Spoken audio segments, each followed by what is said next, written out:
জান্নাতের টিকিট পাইয়া নবীর সাহাবী আবু বকর যদি কান্না করতে পারেন, আপনার আমার কি পরিমাণ কান্না প্রয়োজন। আল্লাহ বলেন এজন্য বেশি করে কান্না করো। নবী বলেন এক ফোঁটা চোখের পানি যদি গুনার কথা স্মরণ করে ছেড়ে দাও, তোমার চোখের পানির বরকতে আল্লাহ তোমার জীবনের জন্য জাহান্নামকে হারাম করে দিবেন, জান্নাতকে ওয়াজিব করে দিবেন। অতএব নবী বলেন যদি কান্না কারণে আসে, কান্নার বাহানা করো, তাতেও সওয়াব। ইবকু ইবকু ফা ইল্লাম তাবকু ফাতাবাকু, বেশি করে কান্না করো। যদি কান্না না আসে, কান্নার বাহানা করো। নবীজি হাদিস শরীফের মধ্যে বলেন গাভীর ওলান থেকে দুধ বের করে ভেতরে যেমন ঢুকানো সম্ভব না, যারা চোখের পানি ছেড়ে জাহান্নামের ভয়ে কাঁদবেন, আল্লাহর নবী বলেন আমার আল্লাহ তাকে আর জাহান্নামে কখনো ঢুকাবেন না। ও পর্দার আড়ালের মা বোনেরা, এত জিন্দেগি ভর যত অপরাধ করেছেন, বেপর্দায় চলেছেন, তওবা করেন। আগামী রমাজান পাওয়ার কোনো গ্যারান্টি নাই। রমাজান দেখতে না দেখতে 20টা রোজার শেষের দিকে চলে আসলাম। রহমত পাইলাম কিনা জানা নাই, মাগফিরাত অর্জন হলো কিনা জানা নাই। সামনে নাজাতের দিন শুরু হয়ে যাবে। আল্লাহর কাছে তওবা করেন, মনে মনে আল্লাহকে বলেন ও আল্লাহ, এই বয়সে কত মা কবরে চলে গেল, কত বোন কবরে চলে গেল, কিসের টাকা কিসের বাড়ি গাড়ি। আজকে আপনি যদি মরিয়া যান, আপনার স্বামী নতুন ভাবে আর একটা বিবাহ করিয়া আনন্দের জীবন যাপন করবে। আপনি মা মরে গেলে আপনার খোঁজ নেওয়ার মতো আপনার কাউরে পাইবেন না। আপনার সন্তানেরা কয়েকদিন কান্নাকাটি করিয়া আর খবর নিবে না। এরা দুনিয়ার টাকা পয়সা পাইয়া আনন্দে আত্মহারা হয়ে যাবে রে মা। এখনো সময় আছে, চোখের পানি ছেড়ে তওবা করেন। একটু নিজের জীবনের দিয়ে তাকায় দেখেন, আমার মাওলার দরবারে কিন্তু যেদিন দাঁড়াইবেন, সূর্যের গরম সইতে পারবেন কিনা। আমার আল্লাহর আদালত বড় ভয়ঙ্কর আদালত। এখনো সময় আছে। মরিয়া গেলে কি এমন একজন দিনদার স্বামী, কোরআন পড়নেওয়ালা স্বামী আপনি নিয়েছেন যে মরিয়া গেলে কোরআন পড়ে দোয়া করবে? এমন একজন কোরআন পড়নেওয়ালা সন্তান কি দুনিয়াতে বানাইতে পারছেন যে আপনি মরিয়া গেলে সন্তান কোরআন পড়ে দোয়া করবে? ও বৃদ্ধ বাবাজি, মরার পরে কি কামাই করলেন হিসাব করেন। দুনিয়ার কামাই তো কম করেন নাই। বাড়ির অভাব নাই, গাড়ির অভাব নাই, টাকার অভাব নাই, জমিনের অভাব নাই, ফসলের অভাব নাই।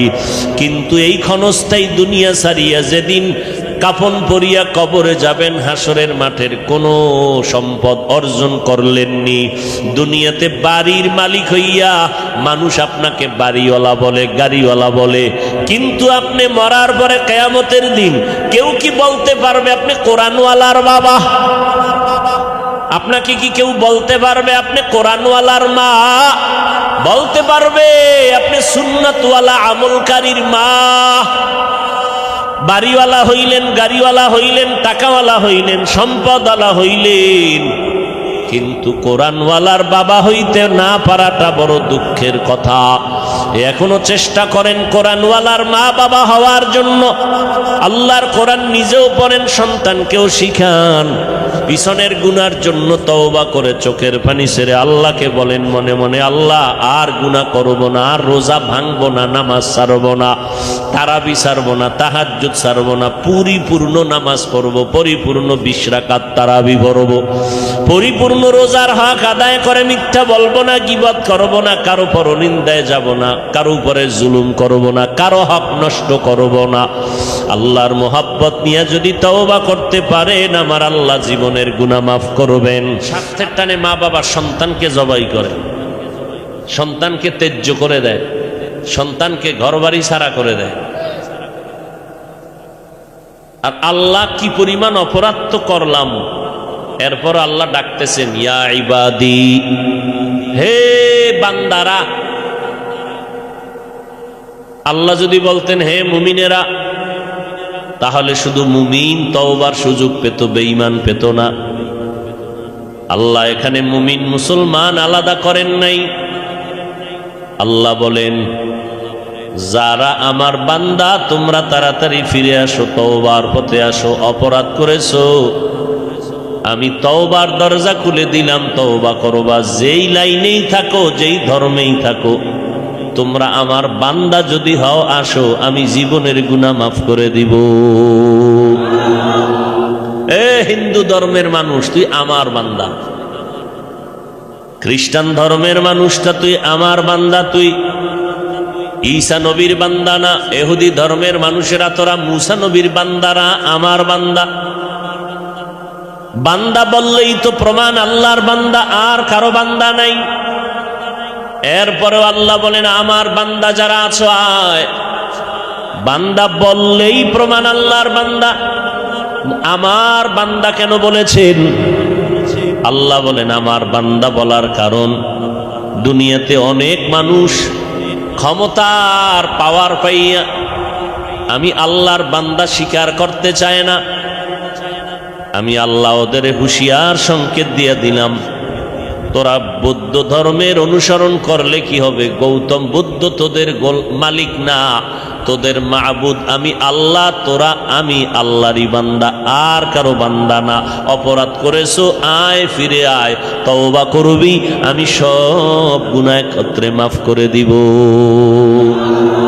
আতিনা ফি দারে দুনিয়া না হাসান, আতিনা ফি দারে উকবা না হাসান, ইয়া গিয়াসাল মুস্তাগীসিন হদিনা লাফতিখারা বিল উলুমি ওয়াল গিনা।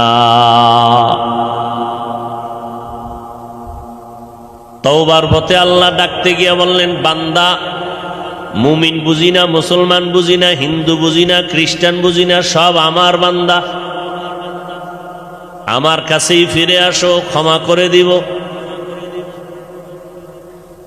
আমার বান্দা বলার আর এক কারণ,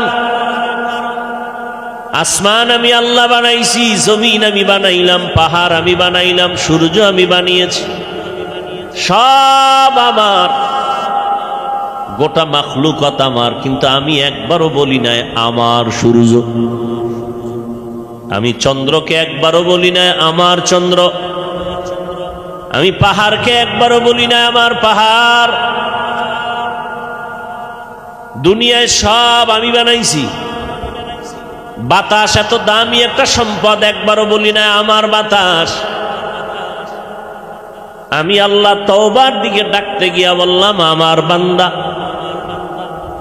আমার সূর্য বানাইছি আমি, আমার কেন বলি নাই? চন্দ্র বানাইছি আমি, আমার কেন বলে দাবি করি নাই? কারণ আমার জন্য আমি কিছুই বানাই নাই। সব মাখলুকাত বান্দা তোর জন্য বানাইছি, আর তোরে আমি আল্লাহর ইবাদতের জন্য বানাইছি।